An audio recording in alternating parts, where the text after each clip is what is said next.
cúmulo de sentimientos nos invaden en estas épocas. Miedo, angustia, ansiedad, impotencia. Y es que la llegada del coronavirus es una de las mayores tragedias colectivas de las que tengamos memoria. Además de revisar los aspectos científicos que explican este nuevo virus, es importante reflexionar sus implicaciones psicológicas. Por eso es que en plena histeria social y para respetar la sana distancia que nos han solicitado las autoridades, hablaré desde el diván de mi propia casa con un psicoanalista lacaniano que también es doctor en antropología. Con él voy a platicar sobre el impacto que genera esta pandemia en la psique humana. El mensaje ha sido muy claro: quédate en casa. Por eso, hoy me quedo en casa.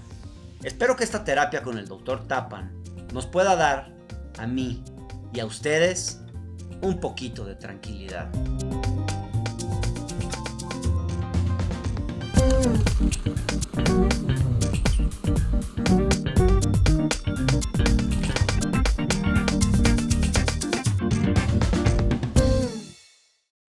Llegó la hora del diván.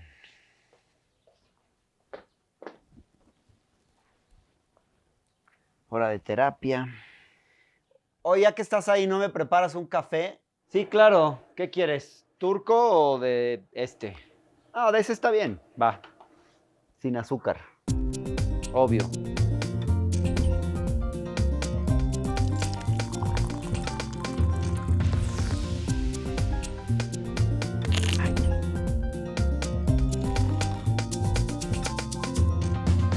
Aquí tienes. Vamos a empezar con nuestra sesión.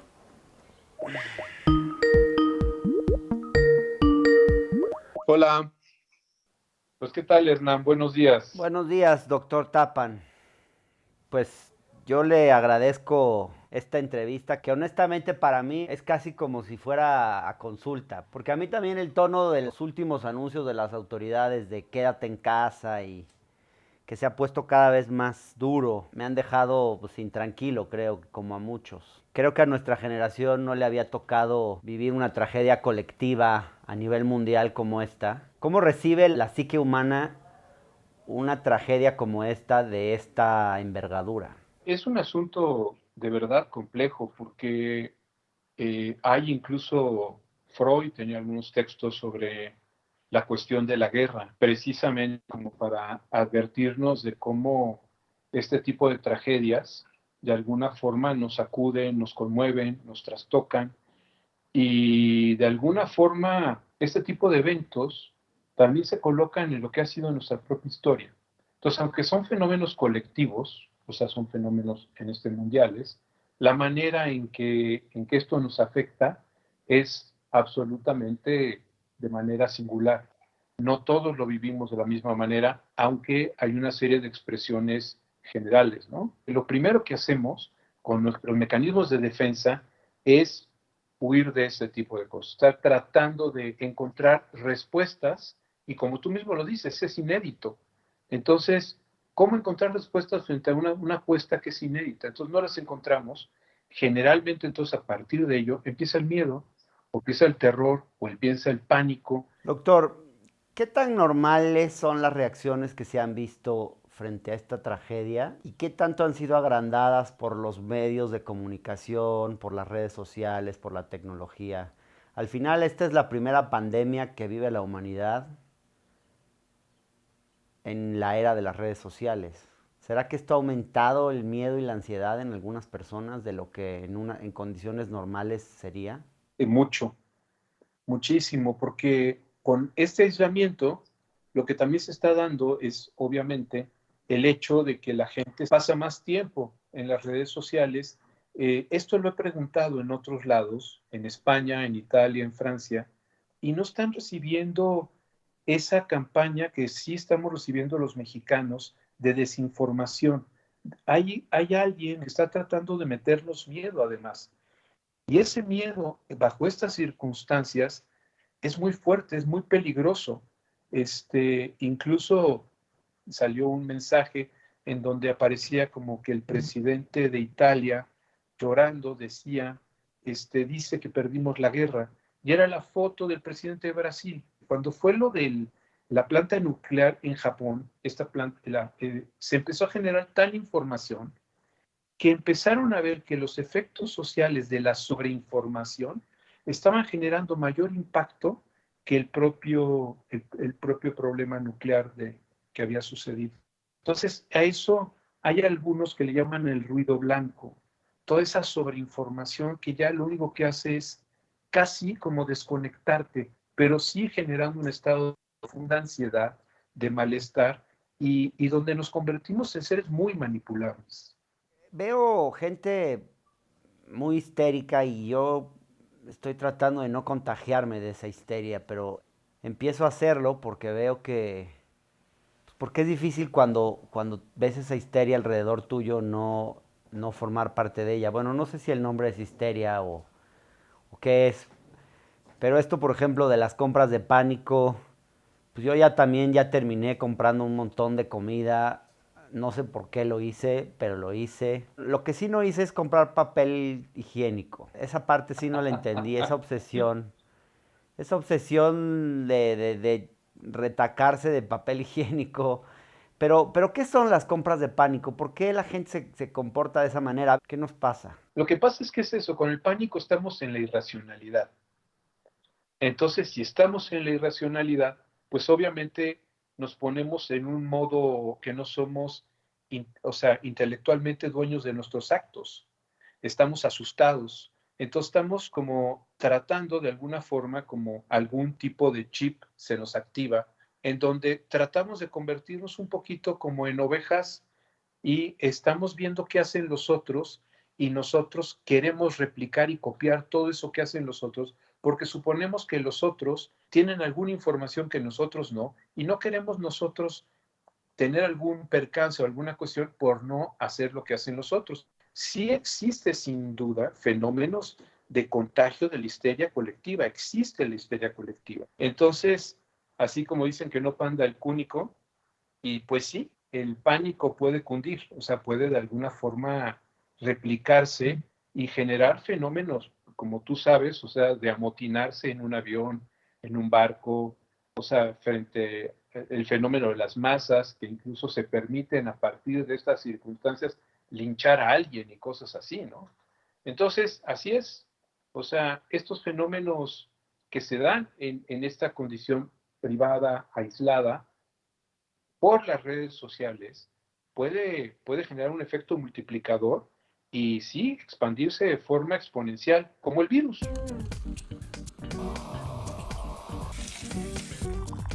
El café se toma como se hace una entrevista, acompañado, en caliente y así, sin azúcar.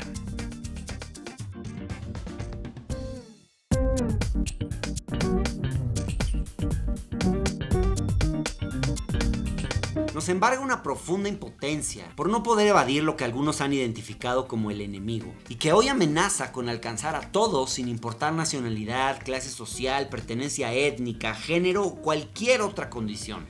Y es que estos son momentos para las acciones más nobles y solidarias, pero también tiempos del sálvese quien pueda, tiempos en los que afloran nuestros peores monstruos. A mí, doctor, lo que me preocupa quizás no tanto es el miedo y el pánico que veo, sino el sentimiento de sálvese quien pueda, de como de falta de solidaridad. El otro día fui al supermercado y me encontré una mujer así agarrando sus productos con cara de así toda temerosa y sospechosa de todos los que estaban alrededor. Y yo me acerqué a la caja y me gritó, me dijo, estoy formada, ¿eh? Lo que pasa es que es por la distancia. Y yo sentí una cosa como muy fea porque veo a gente, sobre todo casualmente a los más privilegiados de nuestra sociedad, porque se veía que era una señora con buen nivel socioeconómico. A esos es a los que veo más en la lógica del sálvese quien pueda. De me preocupa a mí, me importo yo. ¿Qué le dicen estas cosas, doctor? Lévi-Strauss, el antropólogo francés, en un texto de 1949 en la Organización Mundial de la Salud, hablaba de cómo en estos periodos de crisis se exaltan las pequeñas diferencias. Es decir, estamos en un tiempo de paz o en un tiempo de abundancia o de bienestar. Nuestras formas de convivencia social pueden ser menos ríspidas. Es más fácil convivir unos con otros, etc. Pero cuando empieza a haber un problema de desabasto, un problema económico, ese tipo de cosas exaltan ese tipo de respuestas en donde, por ejemplo, parte de lo que podemos ver en la Segunda Guerra Mundial e incluso en la Primera Guerra Mundial es como sociedades que antes convivían de manera armónica y donde todos podían estar bien, a partir de las crisis económicas, a partir de todas las circunstancias, se empezaron a exacerbar las diferencias, las pequeñas diferencias. Antes un musulmán podía convivir con el cristiano o con el judío. Quiere decir que en situaciones de crisis sale lo peor de la naturaleza humana, porque a veces también se ha visto que en esos momentos salen cosas buenas de nuestra especie. Sí es un fenómeno complejo porque no lo podemos replicar exactamente así. No debemos olvidar que México es una sociedad colonial y que se instauró bajo un modelo colonialista. Por lo mismo, mucho más cercano a un sistema de castas que de clases. O sea, tenemos que pensar que en México hay un racismo interno. Entonces, eso hace que ciertos sectores puedan sentirse privilegiados y por lo mismo, como con la autoridad y el permiso de pasar por encima de los otros. Yo le quería preguntar otra cosa, doctor. Ahora que hablaba de Italia, yo vi unas imágenes de Italia que me impactaron muchísimo. Son imágenes donde el ejército lleva a los muertos a incinerar y las familias no pudieron tener contacto con sus muertos, no pudieron despedirlos. En nuestra cultura, despedir al muerto es muy importante, tiene un valor simbólico muy fuerte. ¿Qué implica que ante esta pandemia no podamos despedir a nuestros muertos? El problema es enorme, enorme, enorme, enorme, enorme. O sea, eh, la posibilidad de lo que se llama como de elaboración del duelo y todo ese tipo de cosas requiere una serie de mecanismos que sí tiene que ver con la posibilidad de hacer ese trámite y de despedirte del cuerpo. Idiosincráticamente, México estamos muy apegados, nuestras tradiciones alrededor de los muertos son totalmente animistas. O sea, casi podríamos decir, somos muy parecidos a los japoneses, somos shintoístas en ese sentido. O sea, pensamos que los espíritus de los muertos vienen a visitarnos y por eso hacemos un altar de muertos. Y le ponemos comida y una serie de cosas, licores, las cosas que quería el muerto. Este espíritu va a venir y va a compartir con nosotros y de alguna forma estamos siendo cuidados y vigilados por todos nuestros muertos. Entonces, por ejemplo, en Argentina, las madres de la Plaza de Mayo tienen que ver también con ese tipo de cosas donde sus hijos simplemente desaparecieron. Y entonces se quedaron con esta cuestión de, aunque saben racionalmente que están muertos, no es suficiente para que emocionalmente puedan hacer ese trámite. Entonces, eso es profundamente devastador. Por ejemplo, ese tipo de actitudes lastimará hondamente y quizá, aunque te parezca extraño, hasta por generaciones al pueblo italiano. Y eso mismo, si sucede en México, lastimará hondamente porque se requiere de ese soporte de todas estas, por eso se hacen rituales y ceremonias para elaborar el duelo. No es gratis. O sea, no existe ningún pueblo en la tierra que simple y sencillamente la gente se muera y lo dejen ahí muerto. Tienen elaboración de ceremonias, rituales alrededor de lo que son sus muertos. Doctor, nos está costando mucho creerle a la autoridad lo que nos está diciendo. Yo salí hace exactamente una semana a platicar con la gente en la Alameda, con los vendedores ambulantes, y algunos me decían, no, eso del coronavirus no es cierto, o no, eso es un invento del gobierno. Y lo veo en México, pero lo veo también en otros países. Ahí no le estamos creyendo a la autoridad lo que nos está diciendo. Mira, yo creo que tiene muchos planos. Uno de ellos, que es común, y eso es precisamente lo que pasó en Italia y lo que pasó en España, por eso la epidemia se convirtió en pandemia, que tiene que ver exactamente con el mismo modelo, en donde En español nosotros tenemos una diferencia entre ser y estar. Entonces, una cosa es que llegue un jefe y la otra cosa es que sea jefe. Entonces, está en el lugar de jefe, pero ¿será jefe? Entonces, incluso en México tenemos la palabra de calar, como para hacer la prueba. Entonces, lo tenemos que calar para saber si sí de verdad el que está en el lugar de jefe es jefe.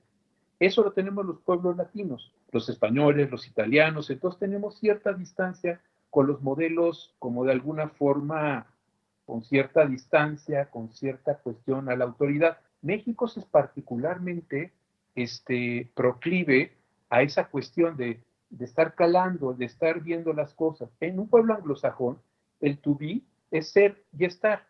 Quien está en el lugar de jefe es jefe. No hay nada que calar, no hay nada que probar, es jefe. Y nosotros estamos siempre dudando.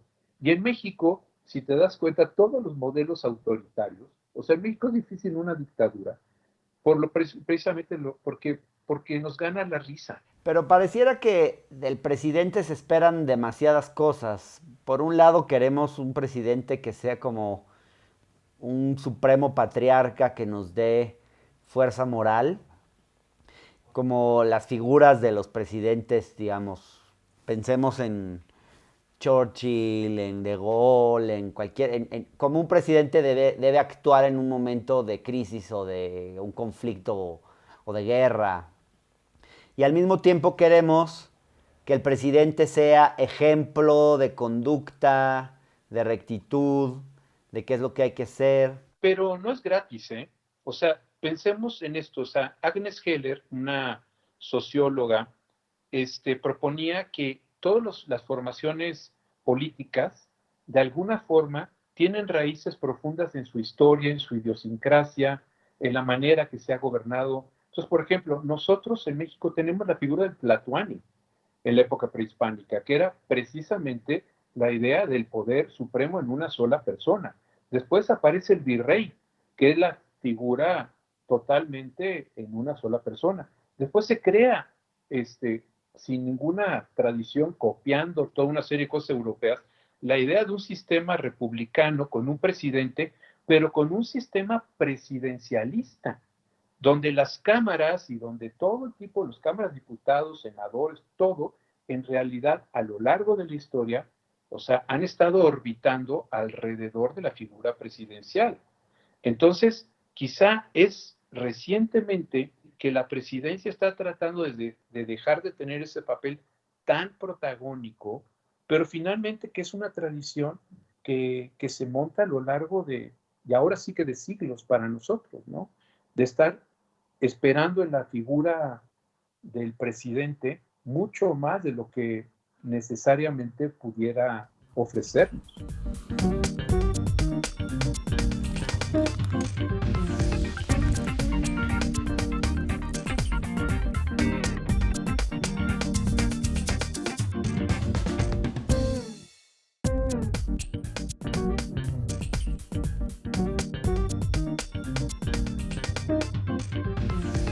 Todo esto que estamos viviendo quizás lleve a repensarnos como sociedad.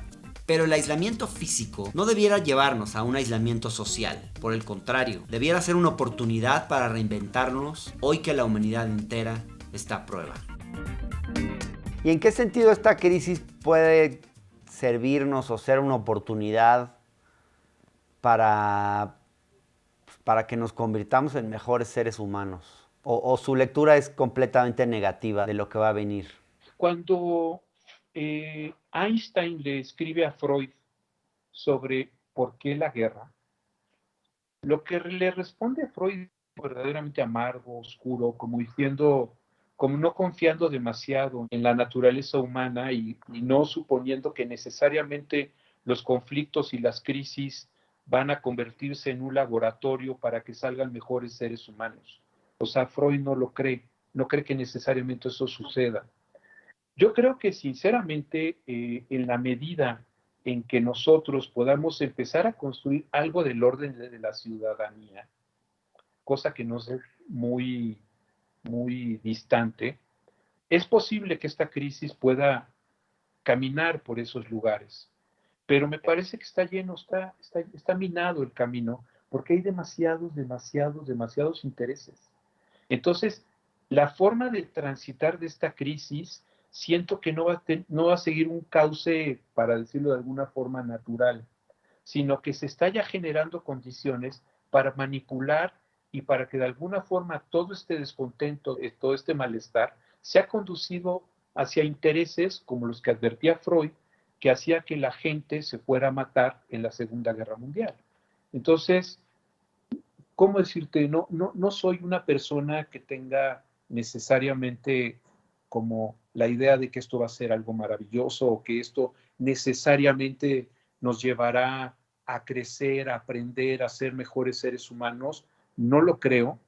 Creo que efectivamente estamos en una situación a prueba y donde puede ser que sí y puede ser que no. O que esto nos colocara, por ejemplo, a reparar nuestras relaciones familiares. Esta intensidad de la interacción familiar, creo que ellos podría ser una oportunidad. Hay sistemas de atención telefónica gratuita, hay sistemas también de atención por las redes sociales. Entonces, creo que la apuesta está ahí y nos toca a nosotros como ser los protagonistas de esta historia y preguntarnos realmente qué queremos hacer con ella. Una última pregunta. Yo sé que los psicoanalistas no hacen recomendaciones. El psicoanálisis, según entiendo yo, es un proceso de cada quien y cada quien llega a sus propias conclusiones y saca sus propios aprendizajes. Pero hay mucha gente, realmente en este país los que pueden acudir a una terapia son una minoría. Y más en esta coyuntura es aún más difícil. ¿Qué le podría recomendar a la gente en este momento frente a esta coyuntura? Que es importante hablar, que es importante que se puedan comunicar con otras personas, que aunque estén resguardados en sus domicilios, intenten mantener chats públicos, relaciones con otras personas, a partir de todos los sistemas con los que puedan contar. Hay maneras en que puedan, de alguna forma, que este aislamiento social no se convierta en una especie de condena de aislamiento de uno, ¿no? Sino generar condiciones en donde se pueda estar en contacto con personas, pero con todas las medidas sanitarias adecuadas. 2, que nos demos cuenta que estamos siendo manipulados, que hay una serie de elementos que están buscando enrarecer nuestras circunstancias, que tengamos la claridad para decir, vamos a las fuentes, vamos a lo que realmente es necesario saber, donde verdaderamente hay datos de esa información. 3, hacer uso de la gente que podemos darles ayuda, que podemos dar algún tipo de asistencia.